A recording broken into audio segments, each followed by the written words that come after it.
Homework में question दिए थे मैंने तुम्हें, करके आए हो बेटा? हो गए सारे क्वेश्चन? हाँ, लास्ट में मैंने आपको 2 क्वेश्चन खुद से करने को दिए थे, कर लिए?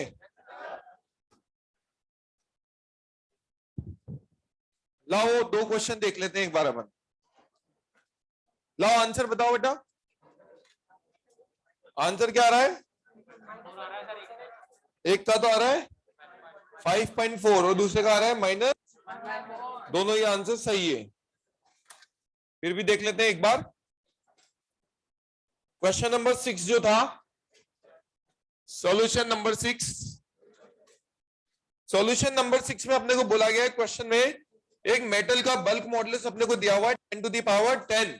बल्क मॉडुलस को कैपिटल बी या कैपिटल के से रिप्रेजेंट किया जाता है और ये दिया हुआ है 10 to the power 10 newton per metre square. साथ में पॉइजन रेशियो सिग्मा दिया हुआ है 0.20, तो ये गेट लगा देना है ना। और मॉलिक्यूल्स के बीच की एवरेज डिस्टेंस यानी कि आर नॉट दिया हुआ है 3 एंगस्ट्रॉम, इसको मीटर में कन्वर्ट कर लेंगे तो 3 into 10 to the power -10 metre आ जाएगा ना। तो आपसे इंटर एटॉमिक फोर्स कांस्टेंट यानी कि के ए से पूछा था, इंटर एटॉमिक फोर्स कांस्टेंट पूछा था, ठीक है बेटा। तो आपको पता है इंटर एटॉमिक फोर्स कांस्टेंट का फॉर्मूला होता है के बराबर y इंटू आर नॉट, होता है कि नहीं होता? तो अपने को के निकालना है, इंटर एटॉमिक फोर्स कांस्टेंट। तो यहां पर अपने पास इंटर एटॉमिक डिस्टेंस तो है लेकिन अपने पास यंग्स मॉडुलस नहीं है, तो यंग्स मॉडुलस निकालने के लिए क्या करेंगे? उन तीनों में से किसी एक इक्वेशन का यूज करेंगे। तो कौन सी करें? y is equal to 3k 1 minus 2 sigma, ये यूज करेंगे। तो y बराबर आ जाएगा आपके पास 3k, k कितना है 10 to the power 10, 1 minus 2 into 0.2 है ना। तो ये अपने पास बचेगा 0.6 को 3 से मल्टीप्लाई करोगे 1.8 into 10 to the power 10 newton per metre square आएगा ना। तो बस यहां से आप इंटर एटॉमिक कांस्टेंट निकाल सकते हो। Therefore k is equal to y into r naught होता है, यहाँ वैल्यू रखेंगे अपन तो आएगा 1.8 इंटू 10 टू द पावर 10, तो इसकी वैल्यू है। और आर नॉट कितना है आपके पास? 3 इंटू 10 टू द पावर -10, तो ये +10 ये -10 ये मिलके 1 बन जाएंगे, तो आपके पास आएगा 5.4 और इसकी यूनिट होती है न्यूटन अपॉन मीटर। इसका आंसर आएगा 5.4 न्यूटन अपॉन मीटर। कर दिया होगा सबने, ठीक है। चलो अगला जो क्वेश्चन है, अगले क्वेश्चन में अपने को एक मेटल का बल्क मॉडुलस भी दिया है और साथ में ईटा भी दिया है। तो बी और के, ये 7वां क्वेश्चन है। बी और के ये कितना दिया हुआ है? ये बल्क मॉडुलस दिया है 2 into 10 to the power 8 newton per metre square, और ईटा मॉडुलस ऑफ रिजिडिटी भी दिया है 6 into 10 to the power 8 newton per metre square. तो अपने को क्या निकालना है? सिग्मा निकालना है। क्या निकालना है? सिग्मा निकालना है ना। तो इसके लिए आपको वही इक्वेशंस यूज करनी पड़ेगी। तो आप क्या करो, पहली 2 इक्वेशंस को लेके उनको इक्वेट कर दो, सही है ना। तो पहली इक्वेशन क्या थी? y is equal to 3k 1 minus 2 sigma, है ना। और दूसरी इक्वेशन क्या थी? y is equal to 2 into eta 1 plus sigma. Yes और नो? तो आप इन दोनों को इक्वेट कर दोगे तो बाय 1 एंड 2 है ना। क्या लिखोगे? 3k 1 minus 2 sigma is equal to 2 into eta 1 plus sigma, ये लिख दोगे, है ना। तो यहां से बस वैल्यू रख देंगे अपन। ऑनलाइन वाले बच्चे भी आ गए हैं, ये क्वेश्चन मैं दोबारा रिपीट करूंगा अभी, सो डोंट वरी। तो 3k, k की वैल्यू कितनी है? 2 into 10 to the power 8, 1 minus 2 sigma is equal to 2 into eta, eta कितना है 6 इंटू 10 टू द पावर 8 और ब्रैकेट में 1 प्लस सिग्मा। सही है, कैलकुलेशन बड़ी आसान है। 2 से 2 गया, 10 टू द पावर 8 से 10 टू द पावर 8 गया और 3 से 6 गया 2 टाइम्स। तो अपने पास कितना बचा 1 minus 2 sigma is equal to 2 plus 2 sigma. Yes और नो? तो 4 सिग्मा इज इक्वल टू -1, तो sigma is equal to minus का 0.25। ठीक है, ऑनलाइन वाले बच्चे भी शामिल हो चुके हैं। तो हम इन क्वेश्चंस को एक बार वापस से रिपीट कर रहे हैं। ये वो 2 क्वेश्चंस हैं जो कल हमने आपको कराए थे, है ना?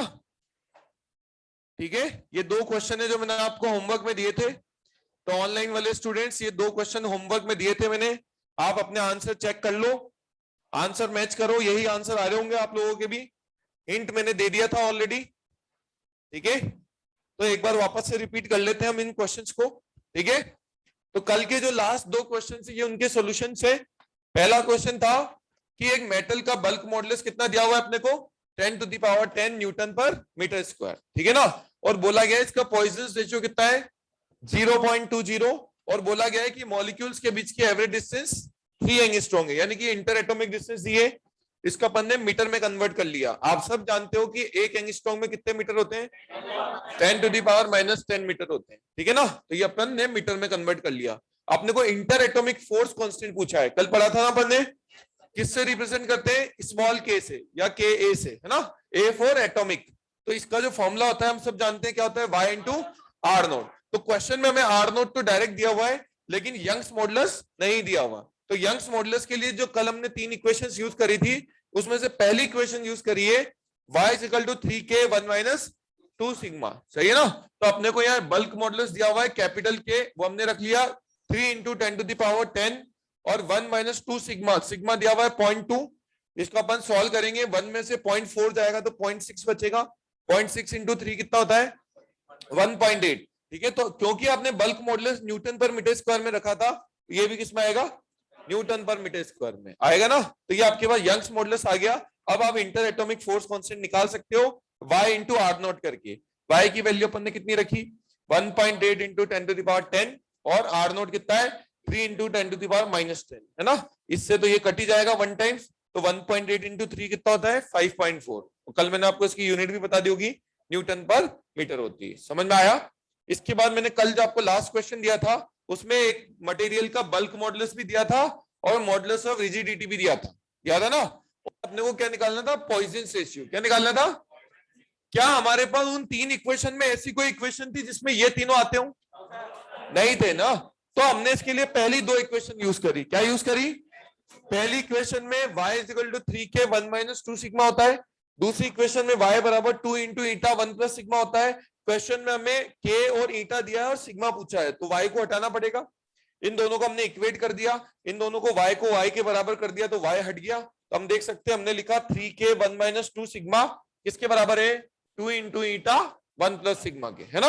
अब हमारा काम हो जाएगा क्योंकि हमें k भी दिया हुआ है, ईटा भी दिया हुआ है और सिग्मा पूछा है। हमने यहाँ वैल्यू रखी, k की वैल्यू रखी 2 इंटू 10 टू द पावर 8 और ईटा की वैल्यू रखी 6 इंटू 10 टू द पावर 8। इसको सॉल्व करा अपन ने, तो यहाँ से सिग्मा की वैल्यू आ गई माइनस का 0.25। कितने बच्चों ने क्वेश्चन कर लिया? ईमानदारी साथ खड़ा करें, बहुत बढ़िया, शाबाश। और जिन्होंने नहीं करा वो आलस के कारण नहीं करा, ठीक है, अदरवाइज ऐसे क्वेश्चन में कुछ दम वाली बात थी नहीं। सही बात है ना, है ना। तो ऑनलाइन में भी देख लेता हूं मैं बच्चों का क्या रिस्पॉन्स है। सबका आंसर आ गया था ऑनलाइन वाले बच्चों, जिसने नहीं लिखा था वो लिख लेना अभी, वो वेरी गुड, शाबाश। चलो अब मैं आपको एक बहुत अच्छा क्वेश्चन बताता हूं, एक साल लिख लेना अगर किसी ने नहीं लिखा हो तो। मैंने आपको बिगनर्स बॉक्स 2 का क्वेश्चन नंबर 6 दिया था क्या? बोलो। हाँ, नहीं दिया था? निकालो आप, बहुत बढ़िया क्वेश्चन है। अच्छा एक बात बताओ, एक पेज नंबर ये दिया हुआ पेज नंबर 248 पे, पेज नंबर 248 पे। अच्छा तुम मुझे एक बात बताओ कि किसी बॉडी में अपने को शियर स्ट्रेस और शियर स्ट्रेन लाना है तो उसके लिए क्या करना पड़ेगा? एक सरफेस को फिक्स करके दूसरी सरफेस का रिलेटिव मोशन कराना पड़ेगा, है कि नहीं है। अब एक बहुत अच्छा कॉन्सेप्ट समझा रहा हूं, ध्यान से देखना। मान लो आपके पास ये एक क्यूब शेप की बॉडी है। कौन से शेप की? आप इसका फ्रंट व्यू देख रहे हो, क्या देख रहे हो? तो अपने को यहाँ शेयर स्ट्रेस और शेयर स्ट्रेन लाना है, क्या लाना है?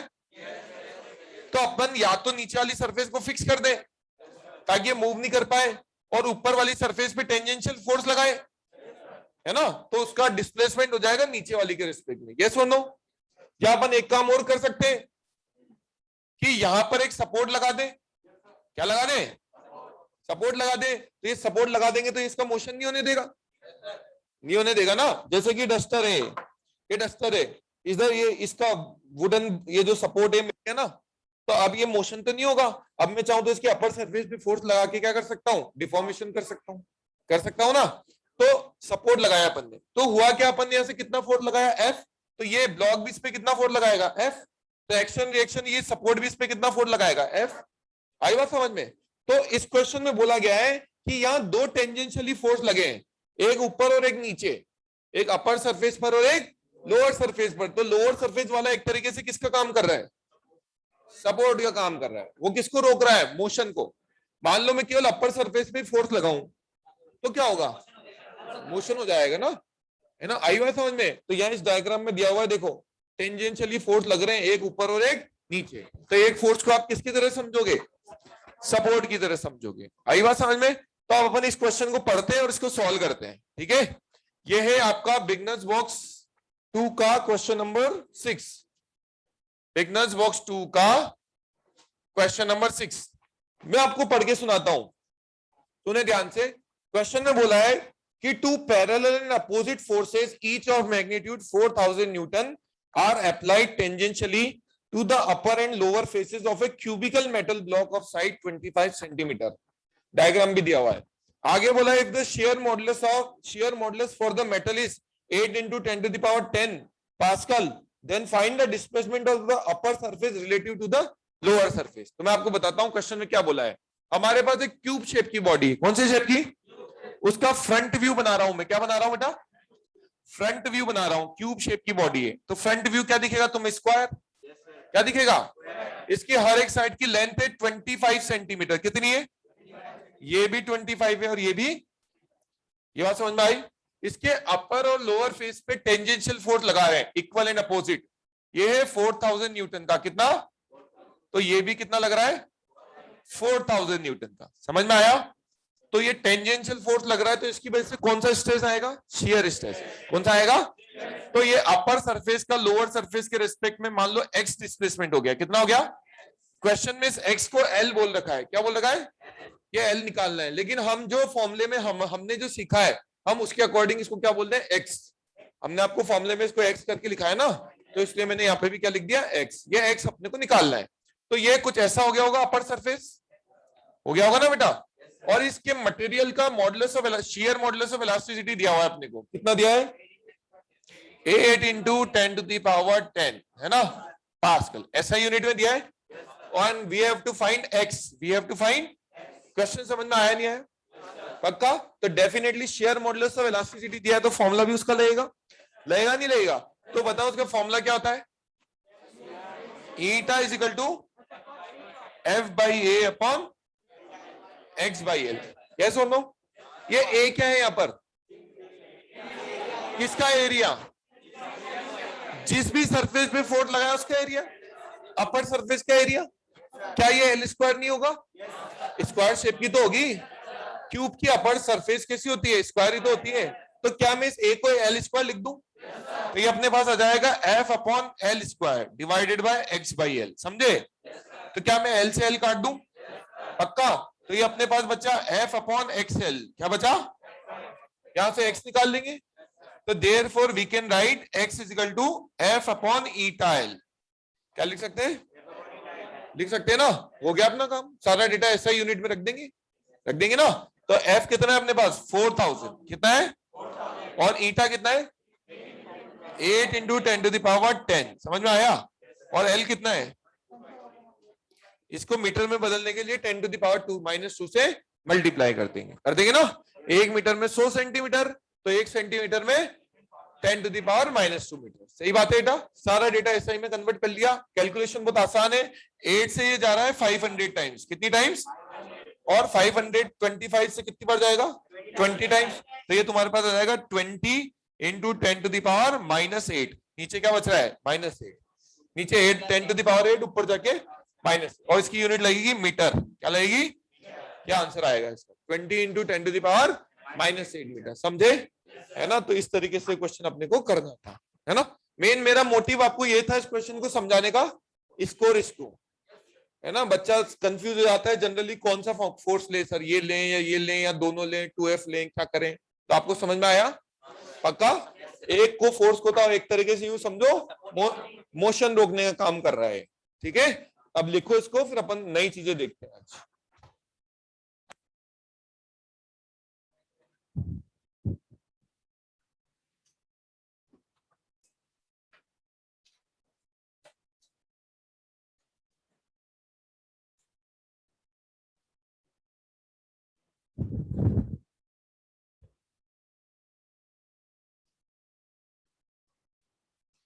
आज मुझे इलास्टिसिटी खत्म करना है, ठीक है। आज आपका इलास्टिसिटी चैप्टर खत्म हो जाएगा। हाइड्रोस्टेटिक्स, हाइड्रोस्टेटिक्स मान लो तुम 3 या 4 लेक्चर का टॉपिक है, बहुत छोटा है। इसके बाद हाइड्रोडायनामिक्स, वो भी 3-4 लेक्चर का टॉपिक है। उसके बाद विस्कोसिटी, वो भी 3-4 लेक्चर का टॉपिक है। सरफेस टेंशन फिर भी अपने को 5-6 लेक्चर लगेंगे। ये सब छोटे छोटे से टॉपिक्स हैं।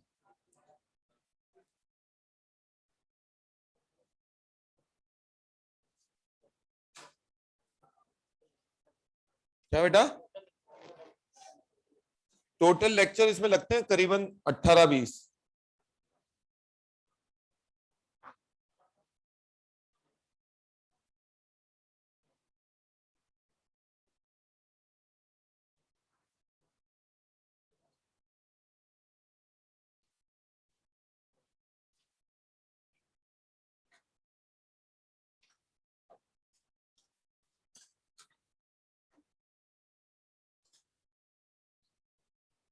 तुमने दोनों क्वेश्चन ट्राई क्यों नहीं करे बेटा, कर लिए तो वो किसकी जगह छोड़ी फिर क्वेश्चन की। अच्छा, तुम्हारा बैच अच्छा है वैसे कंपेरेटिवली, तुम्हारे बैच में ज्यादा मेहनत करने वाले लड़के हैं।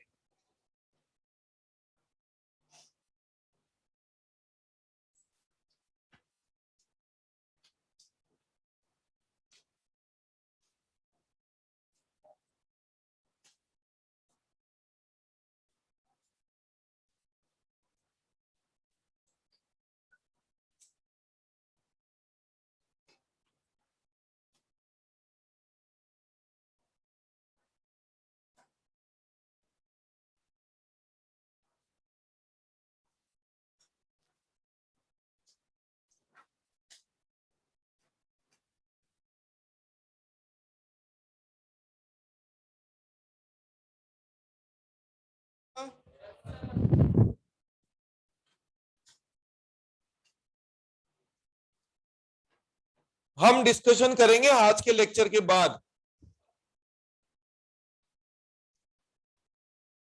निखिल बेटा तेरे कितने नंबर आए थे, तू बढ़िया मेहनत कर रहा है, तू बोल रहा है मैंने सर उसी दिन क्लास में कर लिया था। इस टेस्ट में कितने नंबर आए थे, बढ़े आगे,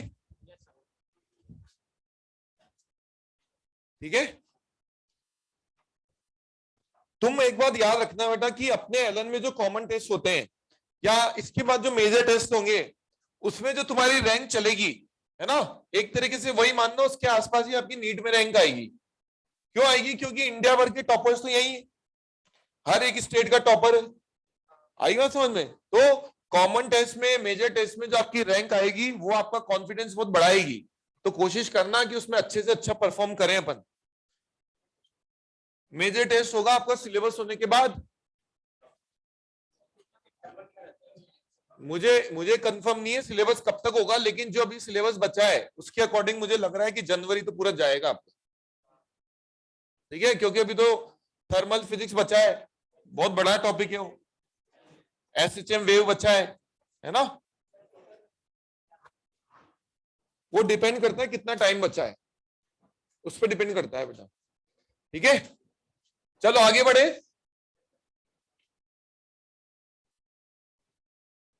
नेक्स्ट टॉपिक है हमारा बेटा एनर्जी डेंसिटी। क्या है?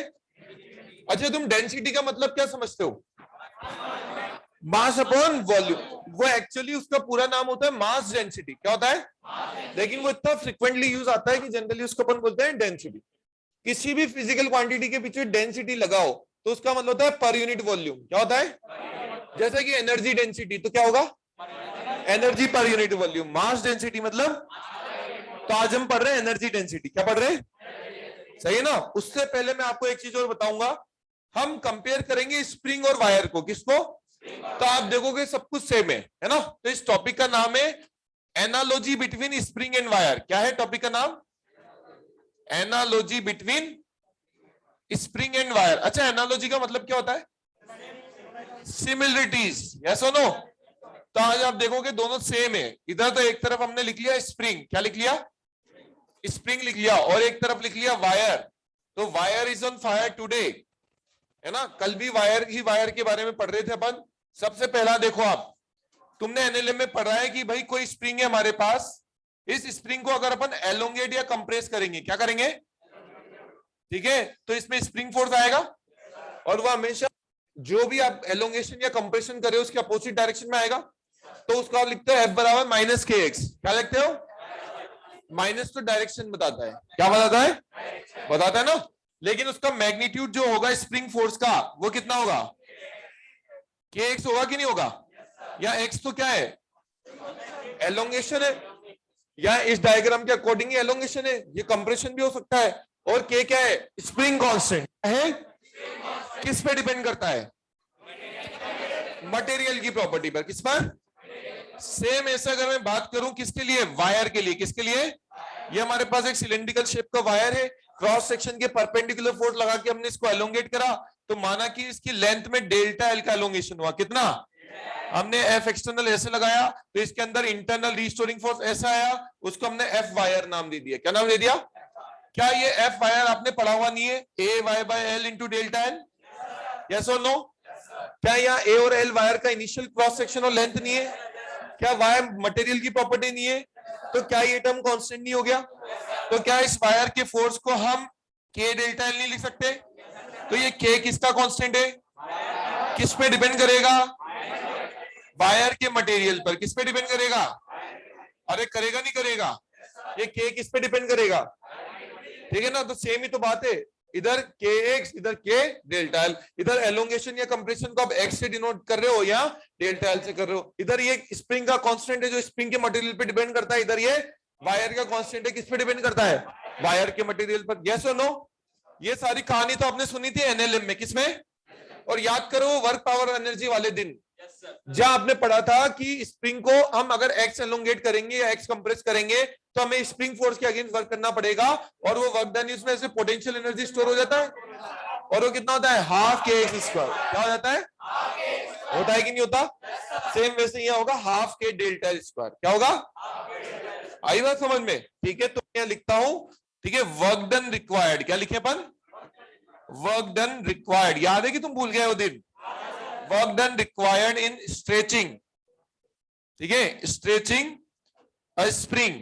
ठीक है, स्प्रिंग को स्ट्रेच करने के लिए हम जो काम करेंगे वही उसमें as a potential energy store हो जाएगा, है ना? तो potential energy stored in spring. ठीक है, तो ये आपको पता होगा। ये वर्क डन ही पोटेंशियल एनर्जी की फॉर्म में स्टोर हो जाता है। और ये आता है हाफ के एक्स स्क्वायर। कितना आता है? ठीक है ना? अगर मैं इस एक्स को अलग अलग लिख लूं एक्स इंटू एक्स तो एक के इंटू एक्स क्या बन जाएगा? एफ। तो मैं इसको लिख सकता हूं हाफ एफ इंटू एक्स। क्या लिख सकता हूं? लिख सकता हूं ना? इसका अगर पूरा डेरिवेशन अगर आपको याद हो तो work done against the conservative force जो होता है वो होता है डेल्टा यू के बराबर। किसके बराबर? याद है नहीं याद? ग्रेविटेशन में भी यूज करा है, सब जगह आपने पढ़ा है। तो स्प्रिंग फोर्स भी कंजर्वेटिव फोर्स होता है। तो उसके अगेंस्ट अगर हम स्प्रिंग को एलोंगेट करेंगे या कंप्रेस करेंगे तो जो वर्क डन होगा वो डेल्टा यू के बराबर होगा। इनिशियली स्प्रिंग हमारी ना तो उसमें एलोंगेशन था ना कंप्रेशन था, तो इनिशियल पोटेंशियल एनर्जी कितनी थी? 0। तो वर्क डन किसके बराबर होगा? यू फाइनल माइनस, तो यू इनिशियल 0 हो गया तो वर्क डन बराबर यू फाइनल। तो हमने कितना वर्क करा? हाफ के एक्स स्क्वायर। वही किसके बराबर है? यू फाइनल के। तो वही तो लिखा है हमने, है ना? जो हमने वर्क डन करा वो किसके बराबर हो गया? पोटेंशियल एनर्जी की। ठीक है, यानी कि हाफ के एक्स स्क्वायर। तो मैंने क्या लिखा, एक्स को एक्स इंटू एक्स लिख दिया, के इंटू एक्स को क्या लिख दिया, spring force F into x. समझ में आया? तो यहां से हमें दो फॉर्मूले मिल गए। सेम काम यहां पर हम करेंगे। हमने यहां लिखा, ठीक है, वर्क डन रिक्वायर्ड, ठीक है, इन स्ट्रेचिंग अ वायर, ठीक है। तो किसी भी वायर को खींचने के लिए या कंप्रेस करने के लिए जो हम वर्क डन करते हैं, है ना, वो वर्क डन ही उसमें स्टोर हो जाता है ऐसे। इसको बोलते हैं इलास्टिक पोटेंशियल एनर्जी। क्या बोलते हैं? तो हमने लिखा ईपीई। क्या लिखा? इसका मतलब elastic potential energy stored in the wire. क्या ये? Stored in the wire. तो बताओ इसका क्या फॉर्मूला बनेगा? ये वर्क डन ही बराबर होगा ईपीई के, और ये होगा हाफ के डेल्टा एल का स्क्वायर। बस यहाँ के किसका है? वायर का। किसका? और यहाँ पे भी के डेल्टा एल को क्या लिख सकता हूं? एफ। ये फॉर्मूला क्या बन जाएगा? हाफ के डेल्टा एल। समझ में आया? सेम ऐसे ही हाफ एफ इंटू एक्स, वैसे यहाँ half F into delta L. ये बात समझ में आई बेटा? है ना? तो ये फॉर्मूला आपको याद रखना है। सेम है ना स्प्रिंग से? मैंने आपको स्प्रिंग से कंपेयर करके बता दिया, तो आपको कुछ भी नया याद नहीं रखना, सब कुछ सेम है, सब कुछ सेम है, कुछ भी डिफरेंस नहीं है। समझ में आया बात? 100%। तो ये सब चीजें आप ऑलरेडी स्प्रिंग में पढ़ चुके हो, उससे हमने आपको कंपेयर करके बताया, तो आपको बहुत आसान लग रहा होगा। ठीक है, तो आज के बाद डायरेक्ट याद रखें, अगर किसी भी स्प्रिंग पे अगर हम एफ फोर्स लगा के, किसी भी वायर पे अगर अपन एफ फोर्स लगा के उसमें डेल्टा एल एलोंगेशन या कंप्रेशन करेंगे, तो उसके लिए किया गया वर्क डन कितना होगा? ये है ना, और उसमें पोटेंशियल एनर्जी कितनी स्टोर होगी? इतनी हो जाएगी ना। अब इसी पे एक छोटा सा और आर्टिकल देखो आप, इस पे क्वेश्चन भी आता है, आपके मॉड्यूल में दिया हुआ है कि मान लो अपने पास एक वायर है बेटा। क्या है अपने पास? ये एक वायर है, ठीक है। इस वायर की इनिशियल लेंथ है L, radius of cross section है आर, यंग्स मॉडुलस है वाई, ठीक है। इस पे अपन ने एक एम मास का लोड लगा दिया। क्या लगा दिया? एम मास का लोड लगा दिया। तो इसका जो एम जी है वो डिफॉर्मिंग फोर्स का काम करेगा। इसकी वजह से मान लो इस वायर में डेल्टा एल एलोंगेशन हुआ। कितना हुआ? तो ये एलोंगेशन हुआ, तो आपसे पूछा जाए इसके लिए कितना वर्क डन किया गया, तो हम ये फॉर्मूला लगा सकते हैं, है ना। तो इसके लिए किया गया वर्क डन हम निकाल सकते हैं। वर्क डन कितना होगा? हाफ एफ डेल्टा एल, ये लगा देंगे। तो एफ कौन है यहाँ पर? एम जी है। कौन है बेटा? और डेल्टा एल एलोंगेशन। यस और नो? क्या मैं इस फॉर्मूले को ऐसा नहीं लिख सकता, हाफ लोड इंटू एलोंगेशन? लिख सकता हूं ना, हाफ लोड इंटू एलोंगेशन। तो इसमें डेल्टा एल एलोंगेशन करने के लिए किया गया वर्क डन किसके बराबर होगा?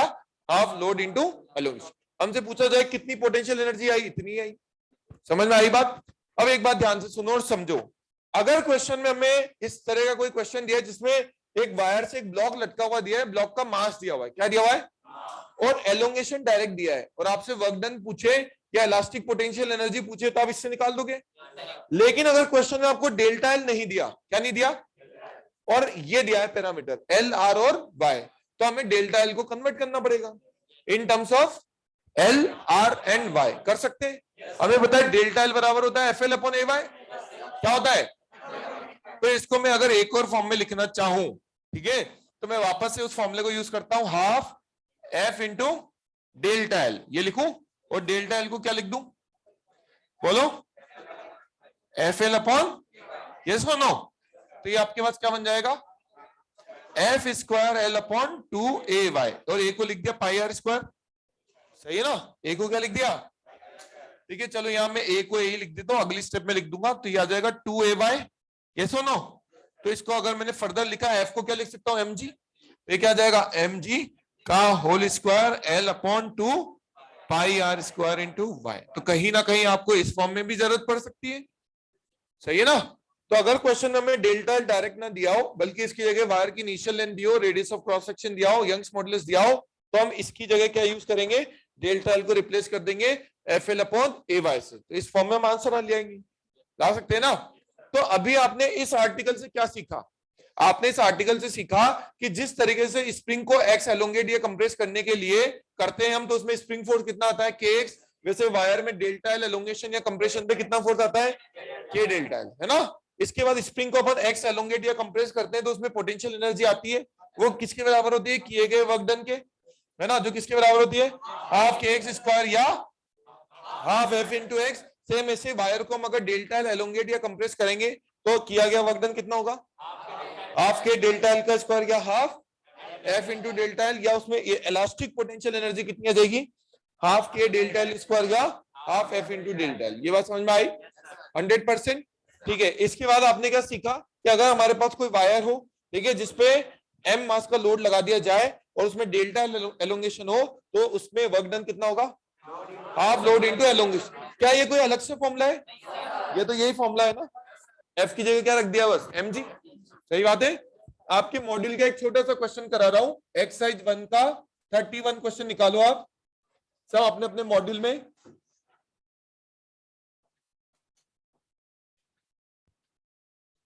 एक्सरसाइज 1 का 31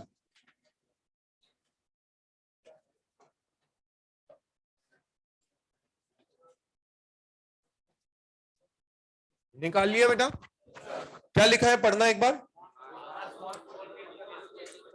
A mass of 0.4 kg is suspended from a wire, then the length of the wire is increased by 3 mm, then find out the work done। तो आपके कौन सा फॉर्मूला लगाओगे, ये लगाओगे ना, लोड इंटू एलोंगेशन, लोड भी दिया हुआ है और एलोंगेशन, इसको मीटर में कन्वर्ट कर लेंगे बस, एमएम में दिया है ना, सारा काम ऐसा यूनिट में करना है अपने को। तो ये वर्क डन किसके बराबर होगा, हाफ लोड यानी कि M G into delta L, ये लगा देंगे तो अपने पास आ जाएगा हाफ इंटू 0.4 इंटू जी की वैल्यू 10 ले लेंगे और ये 3 इंटू -3 ले लेंगे, तो कितना आएगा 4, तो ये आ रहा है, तो आ जाएगा 6 इंटू 10⁻, सारा काम ऐसा यूनिट में करा है तो यूनिट क्या आ जाएगी, जूल। क्या आ जाएगी, समझे बेटा, छापो अब, और इसके बाद सीखते हैं अपन नई नई चीजें।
ईपीई का मतलब क्या है यहां पर, लिख लेना कॉपी में ऊपर, ईपीई का मतलब इलास्टिक पोटेंशियल एनर्जी।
लिख लिया बेटा सबने? अब अपन पढ़ने वाले एनर्जी डेंसिटी। क्या पढ़ने वाले?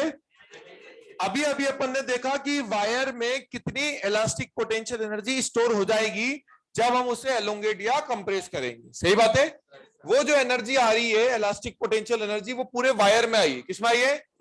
मतलब उसके पूरे वॉल्यूम में आई है। अब हम ये देखना चाहते हैं उसके पर यूनिट वॉल्यूम में। क्या देखना चाहते हैं?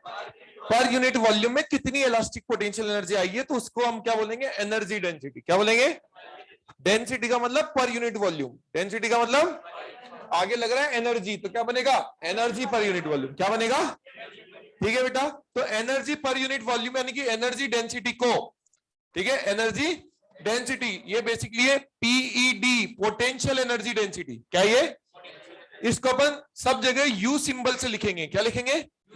ये इसका कोई फिक्स सिंबल नहीं है, हम यूज करेंगे, है ना? क्या सिंबल यूज करेंगे? यू। ठीक है। तो पोटेंशियल एनर्जी डेंसिटी होगी total potential energy divided by volume. अभी आपने टोटल एनर्जी देखी थी ना, इलास्टिक पोटेंशियल एनर्जी, उसको किससे लिख रहे हैं? ई से। किससे लिख रहे हैं? और एनर्जी पर यूनिट वॉल्यूम को किससे लिख रहे हैं? यू से, है ना? तो वायर का वॉल्यूम क्या होगा? ए इंटू एल। क्या होगा?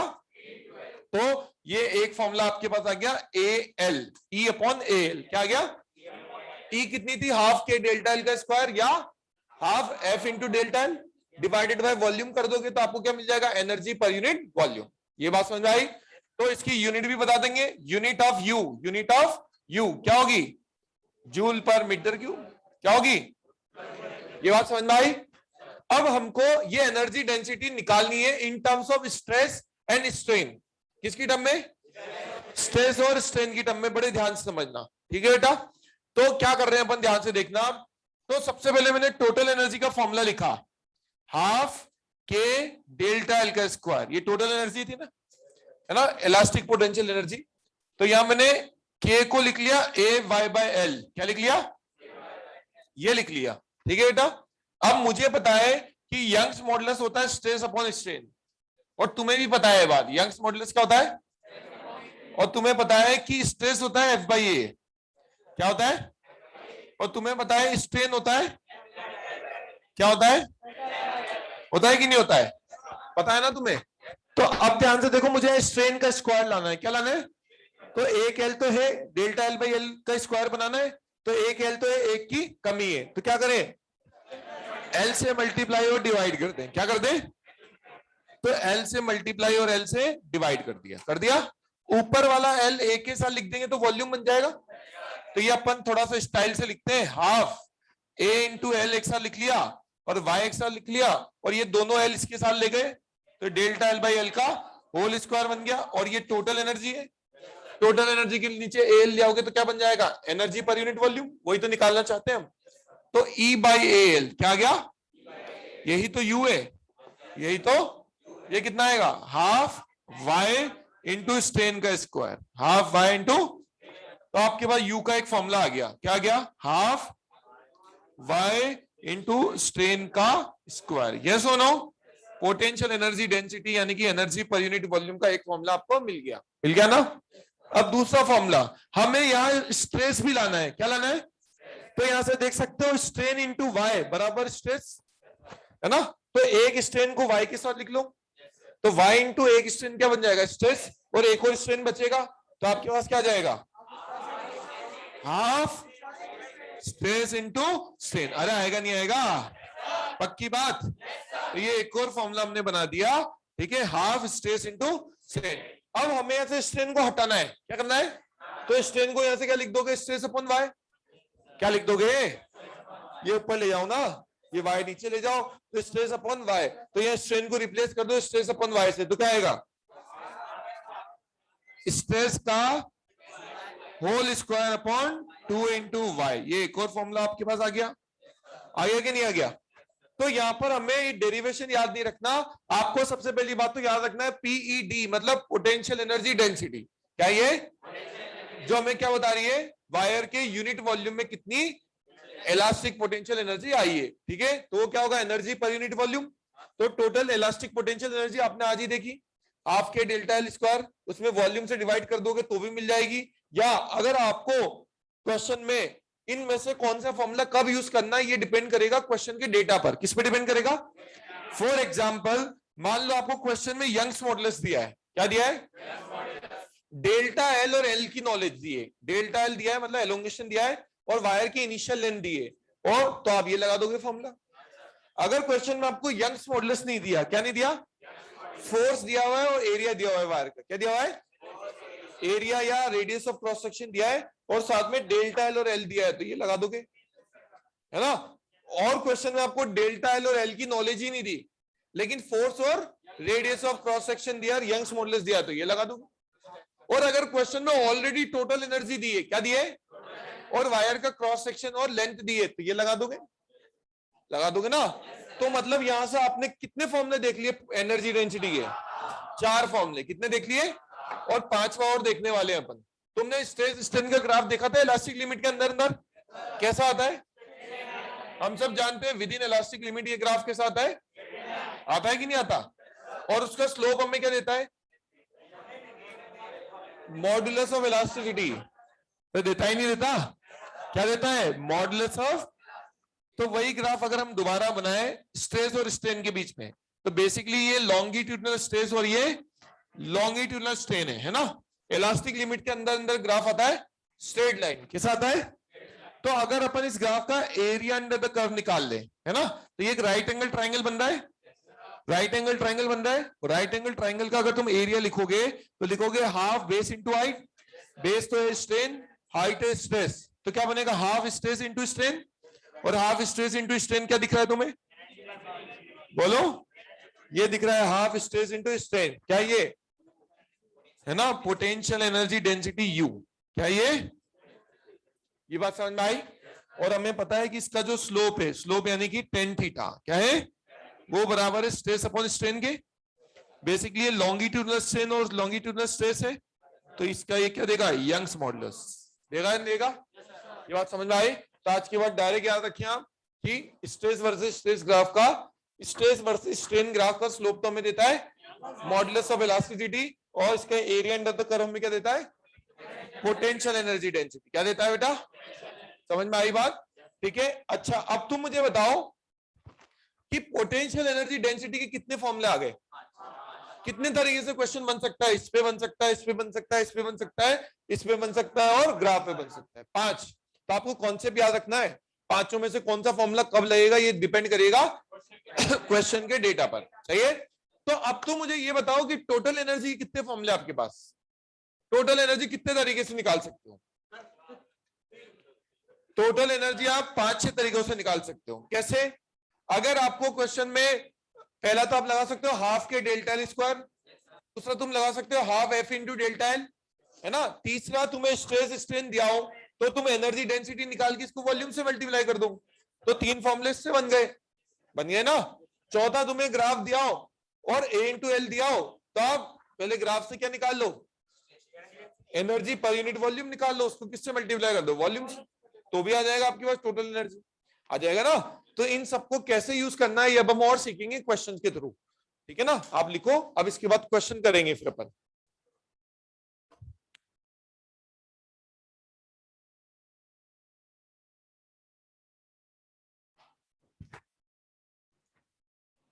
फहद शाह, मैंने ऑलरेडी बेटा सोल्यूशन अपलोड कर दिए, कल ही कर दिए, कल या परसों। Already I have broadcasted the solutions, बल्कि मैं तो अब एक और पेपर अपलोड करने वाला हूं, और आज शायद मैं इलास्टिसिटी के शॉर्ट नोट्स भी ब्रॉडकास्ट कर दूंगा, वो भी देख लेना बेटा। Snigdha, I have already told you 3 or 4 times potential energy density, PED stands for potential energy density, PED stands for potential energy density। नींद आती है क्या?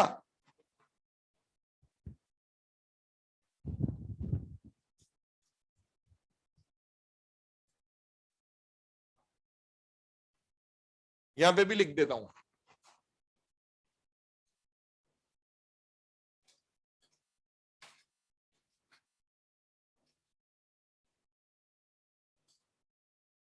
मैंने पोटेंशियल एनर्जी डेंसिटी कितनी बार बोल दिया? 5-10 बार तो बोल दिया ना। ये भी लिख देता हूं, ईपी का मतलब क्या होता है? Elastic potential energy.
कौन सा फॉर्मूला लेगा ये आप मुझे बताओगे, ठीक है ना?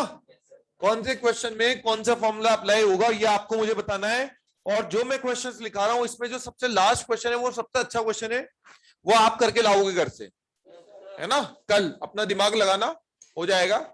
तो लिखें पहला क्वेश्चन, लिखो। कौन सा बेटा? ये स्ट्रेन को अलग अलग लिख ले, strain into strain, Y into एक स्ट्रेन को क्या लिख लेगा? वाई इंटू एक स्ट्रेन क्या बन जाता है? स्ट्रेस। ठीक है, लिख लिया ना सबने? लिखो पहला question, write down the first question.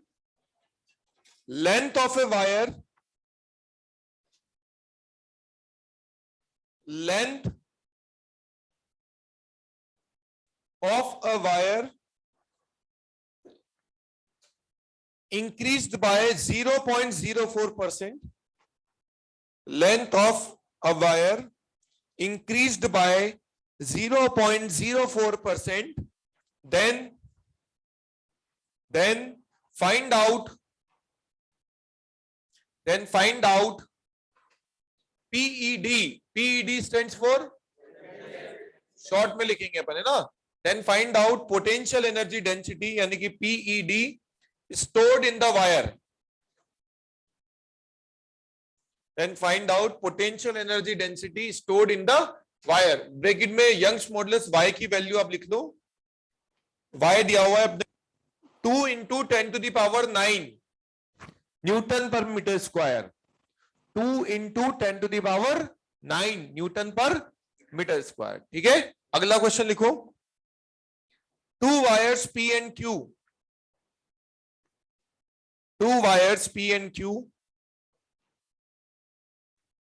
are made of same material. Two wires P and Q are made of same material and have same length.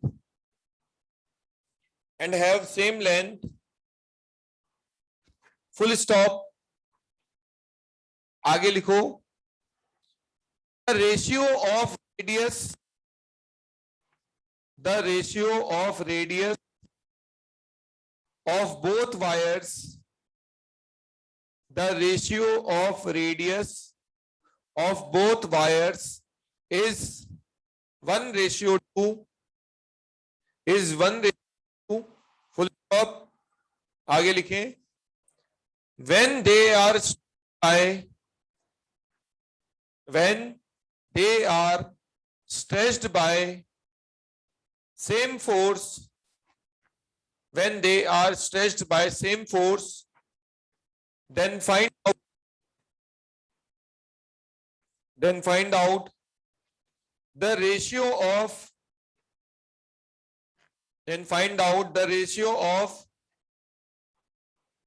stored, then find out the ratio of energy stored per unit volume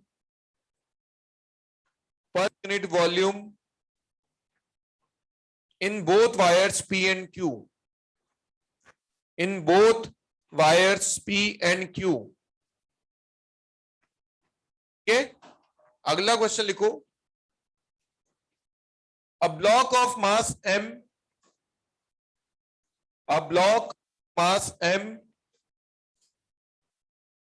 is hanged with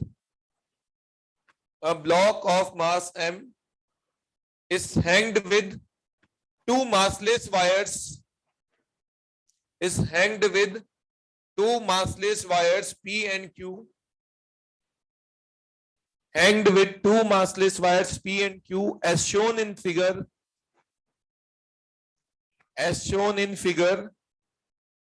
Full stop. आगे लिखो। Then find ratio of potential energy या elastic potential energy EPE, है ना? Elastic potential energy stored in wires P and Q. Then find ratio of EPE यानी कि elastic potential energy stored in wire P and Q. इसका diagram अपन solution में बना लेंगे, question में दिया हुआ है, सॉल्यूशन लिखेंगे तब बना लेंगे। अगला क्वेश्चन लिखो आप, अ स्टिल वायर, स्टिल का वायर है भैया, स्टिल का, अ still wire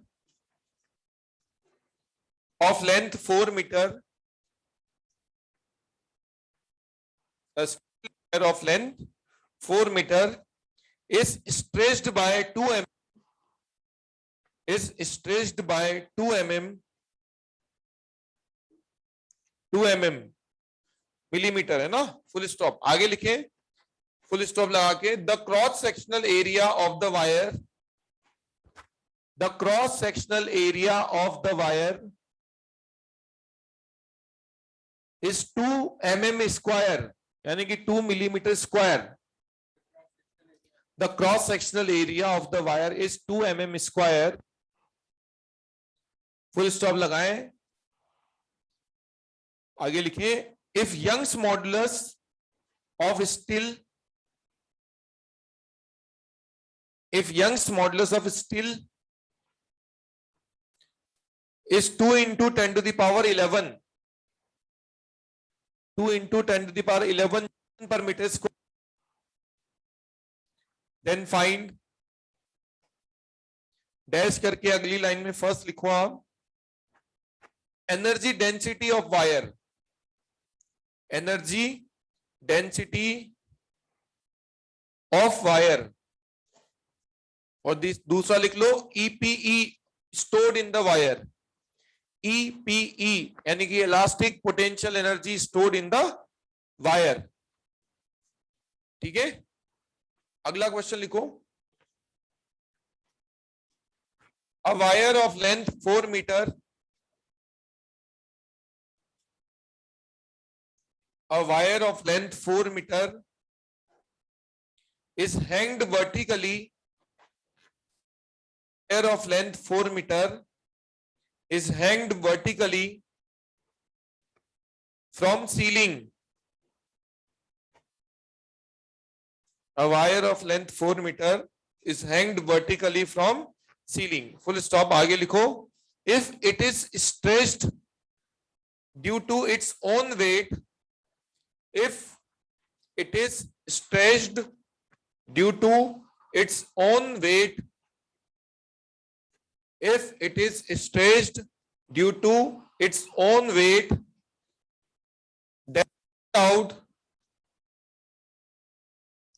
then find out EPE यानी कि elastic potential energy stored per unit volume, then find out EPE stored per unit volume। ठीक है, ब्रैकेट में यंग्स मॉडुलस लिख लो आप, यंग्स मॉडुलस Y अपने को दिया हुआ है 2 into 10 to the power 7 Newton per metre square. कितना दिया है? 2 into 10 to the power 7 Newton per metre square. और डेंसिटी रो, डेंसिटी भी दी हुई है 10 to the power 3 यानी कि 1000 kg पर मीटर क्यूब। ठीक है, 10 to the power 3 kg पर मीटर क्यूब। पहला क्वेश्चन ट्राई करें खुद से, पहला क्वेश्चन खुद से ट्राई करो।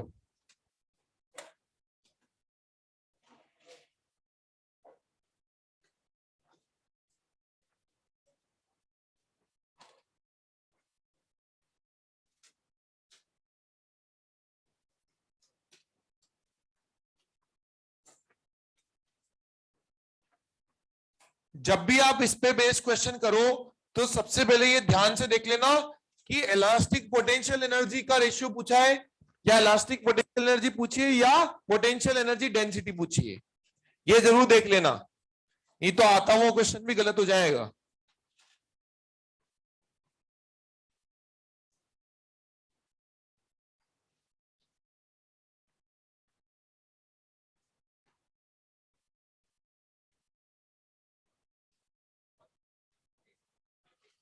वन 160 बिल्कुल सही आंसर है। और यूनिट क्या होगी? Joule per metre cube, energy per unit volume.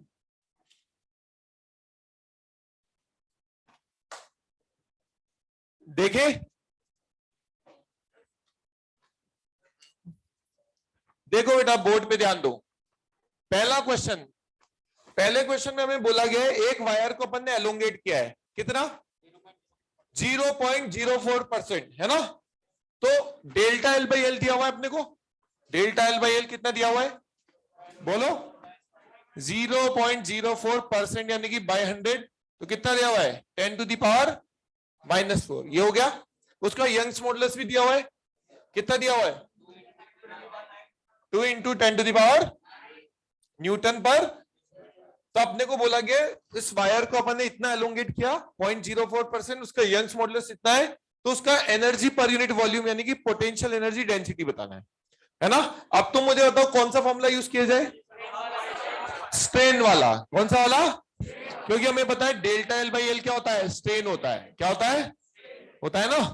तो potential energy density, potential energy density यानी कि यू है ना, इसका कौन सा फॉर्मूला यूज करें, हाफ वाई इंटू स्ट्रेन का स्क्वायर। बहुत इजी क्वेश्चन था ना, इसमें तो डायरेक्ट दिख रहा था आपको। तो ये y की value 2 into 10 to the power 9 रख दी मैंने, स्ट्रेन कितना है 4 इंटू 10 टू द पावर -4 का स्क्वायर। सॉल्व करना बहुत आसान है, 2 से 2 गया, 4 का स्क्वायर 16 हो गया, 10 टू द पावर -8 है और ये +9 है, तो एक 10 बचेगा। तो 16 इंटू 10 कितना होता है 160। और ये पोटेंशियल एनर्जी डेंसिटी है, मतलब एनर्जी पर यूनिट वॉल्यूम, इसकी यूनिट क्या होगी जूल पर मीटर क्यूब। होगी कि नहीं होगी, सबने कर दिया, खुद से कर दिया, बहुत बढ़िया शाबाश। अगला क्वेश्चन पढ़े, अगला रुको, अगला क्वेश्चन तू पढ़ बेटा तेज आवाज में, बैठे बैठे ही पढ़ दे।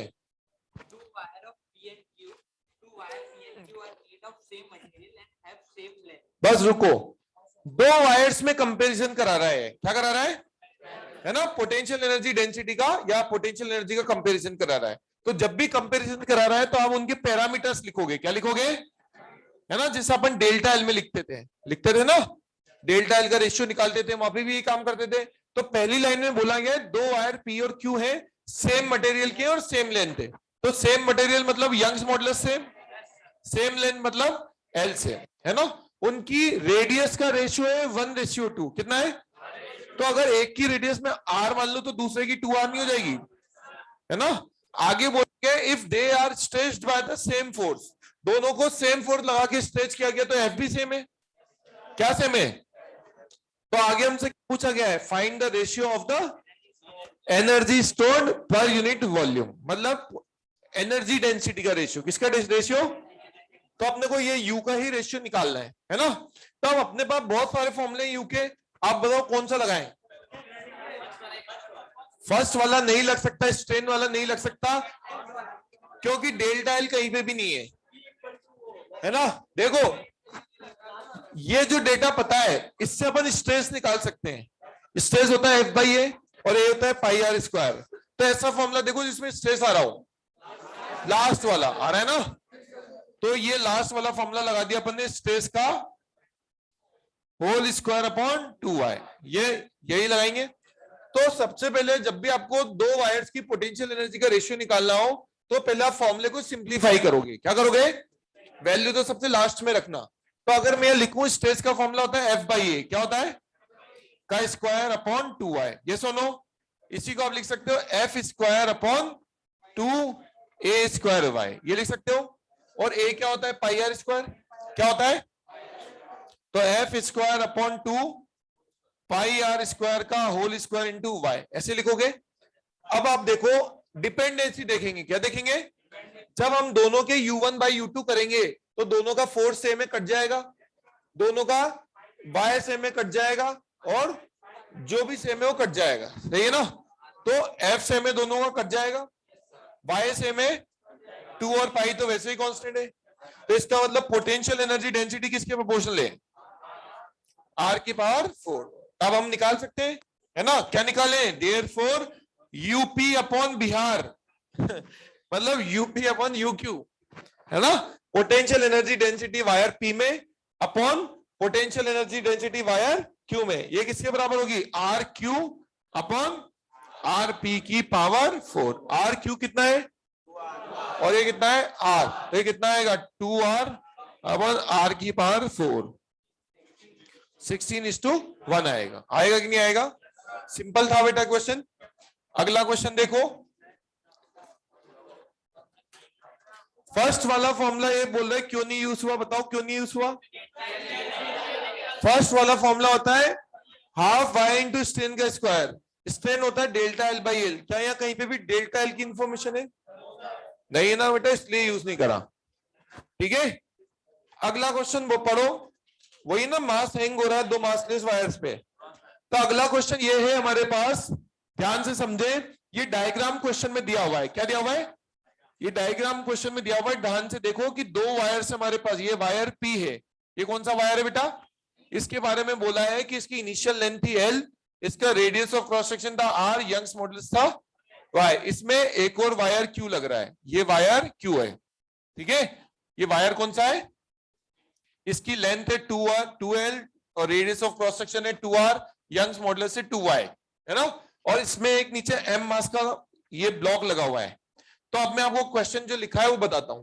क्वेश्चन में लिखा है कि a block of mass M is connected by two massless wires as shown in the figure। Question में वर्ड यूज हुआ है मासलेस वायर्स। क्या है इसका मतलब? टेंशन सेम होगा। मासलेस का मतलब तो पूरे में टेंशन सेम होगा, सही बात है। और क्वेश्चन में बोला है डायग्राम दिया हुआ है, तो आपको क्या बताना है? इनकी इलास्टिक पोटेंशियल एनर्जी का रेशियो। किसका? तो यह पर यूनिट वॉल्यूम का रेशियो नहीं पूछा, किसका पूछा है? इलास्टिक पोटेंशियल एनर्जी, यानी कि पूरे वॉल्यूम में जो पोटेंशियल एनर्जी आई है उसका रेशियो अपने से पूछा है। तो अपने पास इलास्टिक पोटेंशियल एनर्जी निकालने के भी बहुत सारे तरीके हैं, है ना। हम चाहे तो डेंसिटी निकाल के वॉल्यूम से मल्टीप्लाई करके भी निकाल सकते हैं, या हमने जो शुरुआत में देखा था हाफ के डेल्टा एल स्क्वायर वो भी कर सकते हैं, half F into delta L भी कर सकते हैं, कर सकते हैं ना। कोई सा भी कर दो आंसर आ जाता है, बस किसी में कैलकुलेशन ज्यादा हो जाएगी और किसी में कम हो जाएगी। तो हम तो कम से कम कैलकुलेशन में काम करना चाहते हैं, है ना। तो आप देखो आपके पास डेटा क्या क्या दिया हुआ है, एल आर और वाई। क्या दिया है? और फोर्स भी पता है mg। क्या पता है?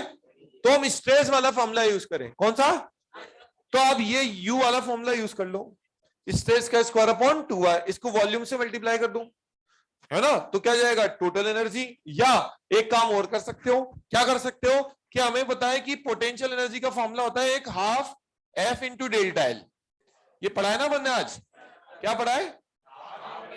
हमें डेल्टा एल की जानकारी नहीं है, डेल्टा एल को हटा दो, डेल्टा एल को एफ एल अपॉन ए वाई लिख दो। क्या लिख दो? तो ये इलास्टिक पोटेंशियल एनर्जी आ जाएगा हाफ एफ और इसको लिख दिया एफ एल अपॉन ए वाई, ये लिख दिया। तो ये अपने पास कितना आ जाएगा? Half F square L upon A को लिख दिया pi R square into Y, है ना। ए को पाई आर स्क्वायर क्यों लिखा? रेडियस दी हुई है, यस और नो। अब हम डिपेंडेंसी ढूंढेंगे। क्या ढूंढेंगे? जब हम पहले की एनर्जी डिवाइडेड बाय दूसरे की एनर्जी करेंगे तो दोनों का फोर्स टेंशन सेम है, किसके बराबर है? mg के। तो दोनों में फोर्स सेम है, तो फोर्स कट जाएगा, कट जाएगा ना। 1/2 तो वैसे ही कट जाएगा और पाई भी कट जाएगा, लेकिन दोनों की लेंथ अलग है, y अलग है और r अलग अलग है, तो इन पे डिपेंडेंसी आएगी, आएगी ना। तो देयरफॉर वी कैन राइट कि यहाँ जो E होगा वो किस पे डिपेंड कर रहा है? L अपॉन, अब आप लिख लो therefore energy stored in wire P divided by energy stored in wire Q किसके बराबर होगा? LP अपॉन LQ और RQ अपॉन RP का होल स्क्वायर और YQ अपॉन YP। ठीक है ना, ये आएगा। वैल्यू रखें, LP कितना है? L है, और LQ कितना है? तो ये आ जाएगा L/2L। आएगा नहीं आएगा?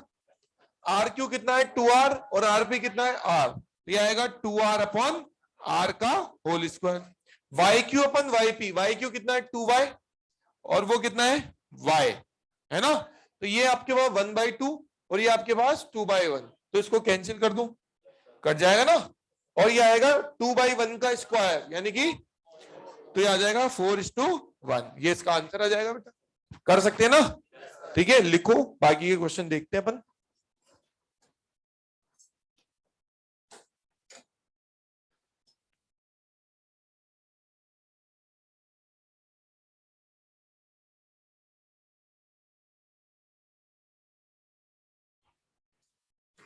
बढ़िया निखिल, शाबाश।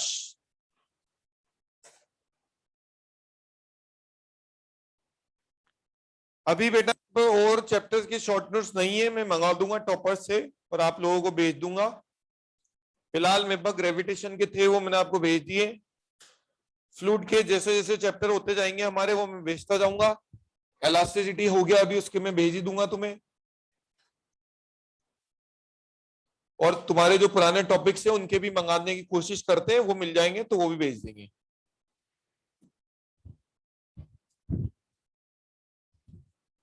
इस स्क्रीन में ये कट रहा है यहाँ पर, half F into delta L.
आप लोगों का इलास्टिसिटी चैप्टर 99% कंप्लीट हो चुका है। 1% बचा है बस, स्ट्रेस स्ट्रेन ग्राफ है ना, वो भी अपन आज ही देखेंगे।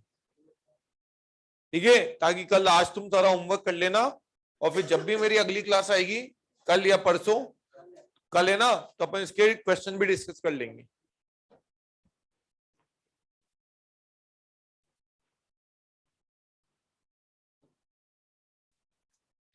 तुम एक काम और कर सकते हो, जो भी क्वेश्चन हम देंगे आज आपको होमवर्क में, या आपको अभी तक जिस भी क्वेश्चन में डाउट आया होगा, एक बार उसके वीडियो सॉल्यूशन भी देख लेना।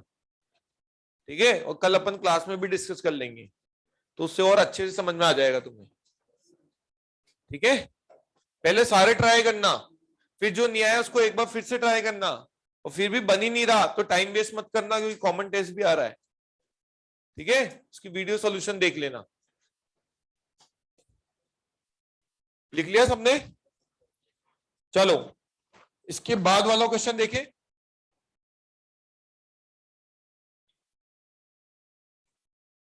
क्या बोल रहा है इसके बाद वाले क्वेश्चन में?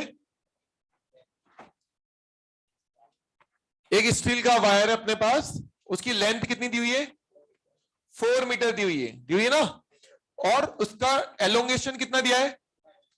2 mm। मिलीमीटर को मीटर में बदलना आता है, 2 इंटू 10⁻³ मीटर है ना। उसका क्रॉस सेक्शनल एरिया भी दिया हुआ है 2 mm स्क्वायर दिया है ना, यानी कि 2 इंटू 10⁻⁻6 मीटर स्क्वायर। mm स्क्वायर को मीटर स्क्वायर में बदलना आता है ना सबको? आता है ना।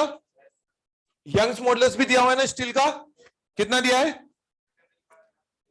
2 into 10⁻11 Newton per metre square. सही है ना, ये सब कुछ दिया हुआ है अपने क्वेश्चन में, और बहुत सिंपल सा क्वेश्चन है। दो चीजें पूछी है, पहला क्या पूछा है? एनर्जी डेंसिटी पूछी है वायर में, यानी कि एनर्जी पर यूनिट वॉल्यूम। तो कौन सा फॉर्मूला लगाए? वही स्ट्रेन वाला लगा ले, क्योंकि डेल्टा एल और एल। स्ट्रेस भी लगा सकते थे, नहीं एफ नहीं है, फोर्स नहीं है ना, तो स्ट्रेन वाला ही लगाएंगे ना। तो ये हो जाएगा हाफ वाई इंटू स्ट्रेन का होल स्क्वायर, लगाएंगे ना। तो ये अपने पास हो जाएगा हाफ वाई कितना है? 2 इंटू 10⁻11। स्ट्रेन क्या होता है? Delta L by L. क्या होता है? तो डेल्टा एल कितना है? 2 इंटू 10⁻³ और एल कितना है? 4 का स्क्वायर। सही है ना? तो इसको अपन सॉल्व करेंगे। 2 से 2 गया और ये 2 से ये 4 गया, 2 टाइम्स। 1/2 का स्क्वायर क्या होता है? 1/4। 10⁻³ का स्क्वायर कितना होगा? 10⁻6 प्लस 11। तो क्या बचेगा? तो ये आएगा 1/4 इंटू 10⁵। इसमें से 100 इसको दे दो तो 25 इंटू 10⁻3 और यूनिट क्या लगेगी? Joule per metre cube. ये आएगा। और दूसरे पार्ट में क्या पूछा है? इलास्टिक पोटेंशियल एनर्जी टोटल जो आई है, तो इसको वॉल्यूम से मल्टीप्लाई कर दे, है ना? हम पर यूनिट वॉल्यूम तो ऑलरेडी निकाल चुके हैं एनर्जी। टोटल एनर्जी पूछिए तो पूरे वॉल्यूम से मल्टीप्लाई कर दोगे? कर दोगे ना? तो E बराबर क्या होगा? U into L. क्या होगा? तो U कितना है? 25 इंटू 10⁻3 और A कितना है? 2 इंटू 10⁻6 और L कितना है? 4। ठीक है, सॉल्व करें। 25 इंटू 4 कितना है? 100 इंटू 2 200 इंटू 10⁻³ 200 इंटू 10⁻³ मतलब 0.2 और यूनिट क्या लगेगी? जूल। समझे? ये आ गई टोटल एनर्जी। क्लियर हुआ सबको? सबको क्लियर हुआ? अब इसके बाद एक क्वेश्चन और बचा है। कितना क्वेश्चन और बचा है? वो एक क्वेश्चन तुम करना घर पे जाके, है ना? ये तो लिख लिया ना तुमने। अब बस एक छोटा सा टॉपिक और देख लो ताकि आप पूरे क्वेश्चन कर पाओ इस चैप्टर के। 5 मिनट का टॉपिक है बस अपना। आपने स्ट्रेस स्ट्रेन ग्राफ देखा था ना? लेकिन वो इलास्टिक लिमिट के अंदर अंदर देखा था। कहां देखा था? इलास्टिक लिमिट के अंदर अंदर तो स्ट्रेट लाइन ग्राफ आता है। कैसा आता है? लेकिन इलास्टिक लिमिट के बाहर भी तो बनता है ग्राफ। तो आज आपको पूरा ओवरऑल ग्राफ देखना है। कौन सा ग्राफ? Stress strain graph. कौन सा ग्राफ? तो ध्यान से देखना, लिखना लिखना छोड़ दो, बाद में लिख लेना। Stress strain graph. ठीक है, ध्यान से देखना, स्ट्रेस स्ट्रेन ग्राफ। तो हम एक जनरल ग्राफ बना रहे हैं। वैसे तो हर एक मटेरियल का ये ग्राफ अलग अलग बनता है, वो डिपेंड करता है उनकी इलास्टिसिटी पे। किस पे डिपेंड करता है ना? लेकिन अपन एक जनरल ग्राफ बनाना चाहते हैं, एक्सपेरिमेंटल ग्राफ, जो हम लेबोरेटरी में बनाते हैं। मान लो आपने अलग अलग मेटल के वायर्स ले लिए, कॉपर का, एल्यूमिनियम का, स्टील का, ठीक है ना? एक एक्सपेरिमेंट करा, उस पर अलग अलग लोड लगा लगा के देखा और उससे आपने स्ट्रेस और स्ट्रेन को नोटिस किया और लिखते गए ऑब्जर्वेशन को, और उसके अकॉर्डिंग आपने ग्राफ बनाया। किसके बीच में? स्ट्रेस और स्ट्रेन के बीच में, है ना? तो जनरली जिन मटेरियल्स में इलास्टिसिटी होती है उनका एक जनरल ग्राफ कैसा आता है वो हम यहाँ पर आपको बता रहे हैं। ध्यान से देखना। तो मान लो आपने लेबोरेटरी में एक स्टील का वायर लिया। किसका लिया? है ना? इसमें इलास्टिसिटी होती है ना? इसमें मान लो आपने m मास का लोड लगाया। कितने मास का? तो इसकी वजह से ये mg डिफॉर्मिंग फोर्स होगा। इसमें क्या आएगा? टेंशन। टेंशन के साथ क्या आएगा? एलोंगेशन। आएगा नहीं आएगा? तो यहां पर जो स्ट्रेस आएगा वो स्ट्रेस क्या होगा? mg बाई ए। क्या होगा? और स्ट्रेन क्या होगा? Delta L by L. क्या होगा? तो इस स्ट्रेन को चेंज करना, स्ट्रेस को चेंज करना हमारे हाथ में। m चेंज करोगे तो mg चेंज होगा, mg चेंज होगा तो स्ट्रेस चेंज होगा। होगा कि नहीं होगा? और उसके अकॉर्डिंग डेल्टा एल भी चेंज होगा। होगा कि नहीं होगा? तो हमने स्ट्रेस और स्ट्रेन के बीच में ग्राफ बनाया। ठीक है, समझ में आया? हमने क्या करा? एक्सपेरिमेंट करा, अलग अलग मटेरियल के वायर्स लिए और उस पे हम धीरे धीरे स्ट्रेस को बढ़ाते गए, उसके करिस्पॉन्डिंग स्ट्रेन भी चेंज होता गया और हम उसको पेपर पेन लेके लिखते गए, है ना? और हमने ग्राफ बना दिया। किसके बीच में? स्ट्रेस और स्ट्रेन के बीच में, है ना? हमने यहाँ वाई एक्सिस पे लिया स्ट्रेस। क्या लिया बेटा? और हमने एक्स एक्सिस पे लिया स्ट्रेन। क्या लिया? हमने क्या देखा कि जब हमने वायर पे कोई लोड नहीं लगाया था, क्या नहीं लगाया था, तो कोई स्ट्रेस भी नहीं था, तो कोई स्ट्रेन भी नहीं था, है ना? स्ट्रेस ऐसे बढ़ रहा है, स्ट्रेन ऐसे बढ़ रहा है ग्राफ में। तो इनिशियली ग्राफ कहां से चालू हुआ? ओरिजिन से। कहां से चालू हुआ? हमने धीरे धीरे स्ट्रेस बढ़ाया। क्या बढ़ाया? तो हमने देखा धीरे धीरे स्ट्रेस बढ़ाया तो उसी रेशियो में स्ट्रेन भी बढ़ रहा है। तो हमें इस शुरुआत में ये ग्राफ स्ट्रेट लाइन वाला ग्राफ मिला। क्या मिला? O से A तक स्ट्रेट लाइन ग्राफ मिला। मतलब stress is directly proportional to strain है, मतलब हुक्स लॉ ओबे हो रहा है। क्या हो रहा है ना? यहां तक अगर हम स्ट्रेस को हटा के वापस जीरो कर दें, स्ट्रेस जीरो कैसे कर दोगे? लोड हटा दोगे तो स्ट्रेस क्या हो जाएगा? तो ये ग्राफ वापस ओरिजिन पे आ जाएगा, मतलब स्ट्रेन भी क्या हो जाएगा? जीरो।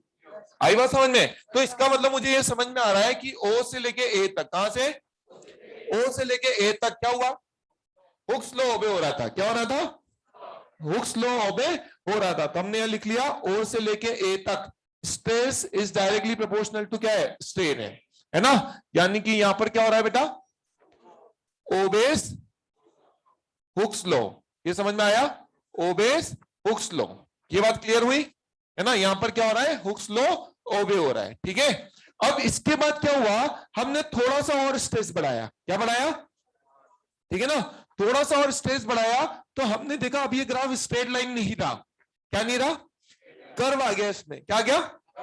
ओ ए पर स्ट्रेस ये था, बी पर स्ट्रेस ये हो गया। थोड़ा सा ही बढ़ाया ना मैंने, है ना। हमने देखा कि ए से बी तक अब ये ग्राफ स्ट्रेट लाइन ग्राफ नहीं है। इसका मतलब हुक्स लॉ ओबे, यानी कि stress is directly proportional to strain. लेकिन अभी भी अगर आप लोड हटा दोगे तो स्ट्रेस हटा दोगे, स्ट्रेस हटा दोगे तो हम क्या देखते हैं? स्ट्रेन जीरो हो गया। मतलब बॉडी में इस पॉइंट के बाद भी थोड़ी बहुत इलास्टिसिटी है। कहां तक बची है? बी पॉइंट तक। कहां तक बची है ना। तो यहां से यहां तक का जो रीजन है वो बॉडी का इलास्टिक रीजन कहलाता है। क्या कहलाता है? तो ओ से लेके बी तक का जो रीजन है वो क्या कहलाता है? बोलो बेटा, इलास्टिक रीजन क्या कहलाता है? क्या कहलाता है? और ये जो पॉइंट बी है, इस पॉइंट बी को अपन बोलते हैं यील्ड पॉइंट। क्या बोलते हैं? यील्ड पॉइंट या इलास्टिक लिमिट। क्या बोलते हैं? यील्ड पॉइंट या इलास्टिक लिमिट। मतलब ये वो लास्ट पॉइंट है जहां तक बॉडी में क्या बनी हुई है? इलास्टिसिटी बनी हुई है। क्या बनी हुई है? यहां stress is proportional to strain नहीं है, लेकिन इलास्टिसिटी है। कहां तक? बी पॉइंट तक, है ना। अब बी पॉइंट तक भी आपने स्ट्रेस हटा दिया तो स्ट्रेन क्या हो गया? जीरो। तो ग्राफ लौट के कहां आ गया? ओरिजिन पर। कहां आ गया? अब हमने बी के बाद थोड़ा सा भी अगर और स्ट्रेस बढ़ाया तो हम पहुंच गए सी पॉइंट पर। कहां पहुंच गए? बी और सी में इतना सा डिफरेंस है ना। लेकिन अब बी पॉइंट के बाद बॉडी अपनी इलास्टिसिटी लूज करना स्टार्ट कर देगी और वो धीरे धीरे प्लास्टिक बॉडी में कन्वर्ट होगी। किसमें? तो अगर बी पॉइंट के बाद में अगर आप थोड़ा सा और स्ट्रेस बढ़ा रहे हो और वापस से स्ट्रेस हटा रहे हो तो ग्राफ लौट के ओरिजिन पे बॉडी में कुछ ना कुछ डिफॉर्मेशन रह जाएगा, बॉडी में कुछ ना कुछ स्ट्रेन रह जाएगा। तो अभी तक तो ग्राफ लौट के वापस कहां रहा था, लेकिन अब ये ग्राफ सी पॉइंट से लौट के ओरिजिन पे ये कहीं और लौट के आएगा। आइए समझ में? मतलब उस बॉडी में कुछ ना कुछ डिफॉर्मेशन या कुछ ना कुछ स्ट्रेन रह जाएगा और इसको बोलते हैं परमानेंट सेट ऑफ डिफॉर्मेशन। क्या बोलते हैं? Permanent set of deformation. ये बात समझ में आई? तो बॉडी में कुछ ना कुछ डिफॉर्मेशन रह जाएगा। ये बात समझ में आई? इसका मतलब बी पॉइंट के बाद से बॉडी की इलास्टिसिटी लूज होना शुरू हो गई और बॉडी में धीरे धीरे प्लास्टिसिटी आना शुरू हो गई। तो बी पॉइंट के बाद वाला जो रीजन है वो कहलाएगा प्लास्टिक रीजन। क्या कहलाएगा? ये बात समझ में आई? अब ये प्लास्टिक रीजन शुरू हो चुका है बी पॉइंट के बाद से। अब सपोज आपने थोड़ा सा भी और स्ट्रेस बढ़ाया। क्या बढ़ाया? थोड़ा थोड़ा स्ट्रेस बढ़ा रहे हो तो स्ट्रेन तेजी से बढ़ रहा है, मतलब अब वायर तेजी से खिंच रहा है। अब स्ट्रेन को स्ट्रेस से कोई मतलब है ना। पहले तो जिस रेशियो में ये बढ़ रहा था उस रेशियो में ये बढ़ रहा था, लेकिन अब बॉडी का इलास्टिसिटी लूज होना शुरू हो गई है। तो अब क्या हुआ कि सी पॉइंट के बाद अगर मैंने थोड़ा सा और स्ट्रेस बढ़ाया, क्या बढ़ाया? है ना, देखो सी से डी तक इतना स्ट्रेस है तो स्ट्रेन कितना बढ़ गया? बहुत ज्यादा, है ना।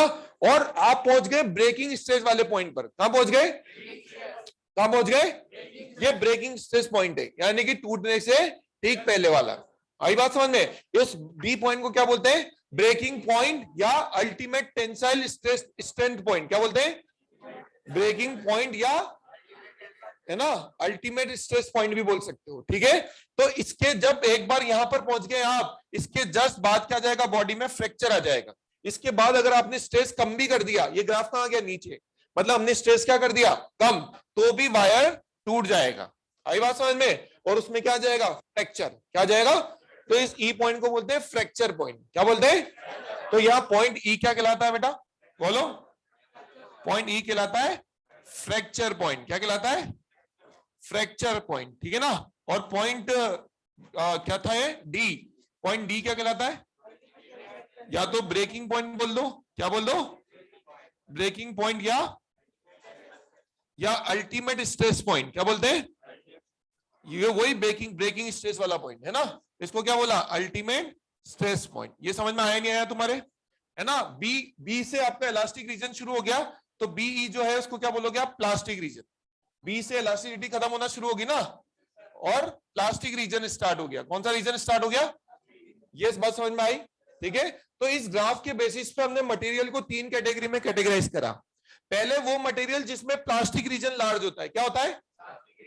प्लास्टिक रीजन लार्ज होता है, मतलब जो पहले खिंचते हैं, टूटने से पहले क्या होते हैं? खिंचते हैं। ऐसे मटेरियल को बोलते हैं डक्टाइल मटेरियल्स। क्या बोलते हैं? फॉर एग्जांपल मेटल्स, मेटल के वायर डायरेक्ट टूटते नहीं है, पहले क्या होते हैं, खिंचते हैं। आई बात समझ में? और वो मटेरियल जिसमें प्लास्टिक रीजन लार्ज नहीं होता, डायरेक्ट फ्रैक्चर आता है। क्या आता है?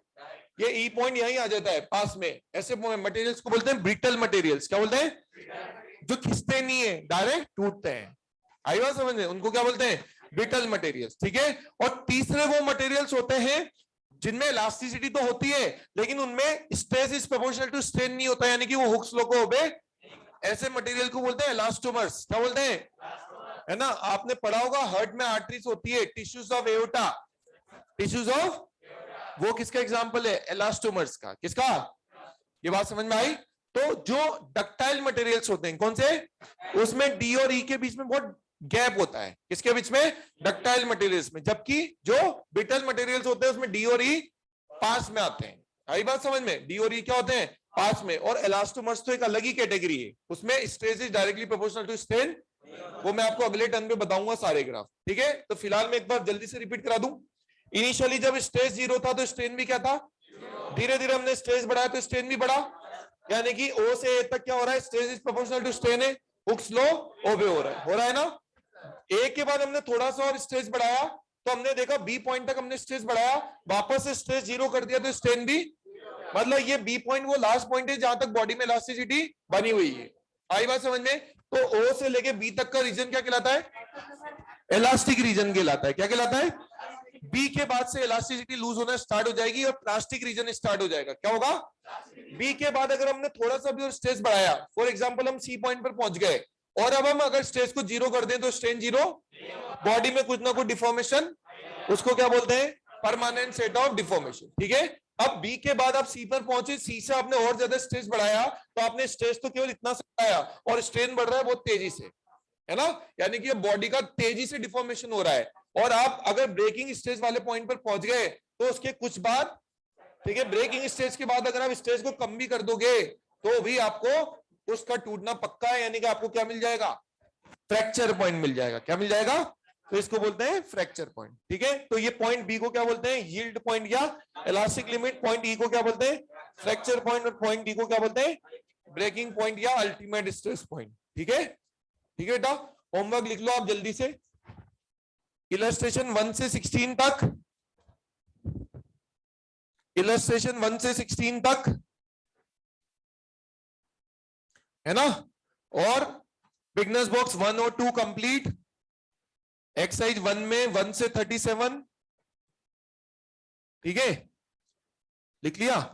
एक्सरसाइज 2 में 1, 3, 8, 14, 1, 3, 8, 14, 17 और 23।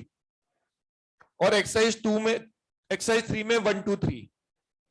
ठीक है। एलास्टोमर्स की बात अनुष्का अपन अगले टर्न पे कर लेंगे।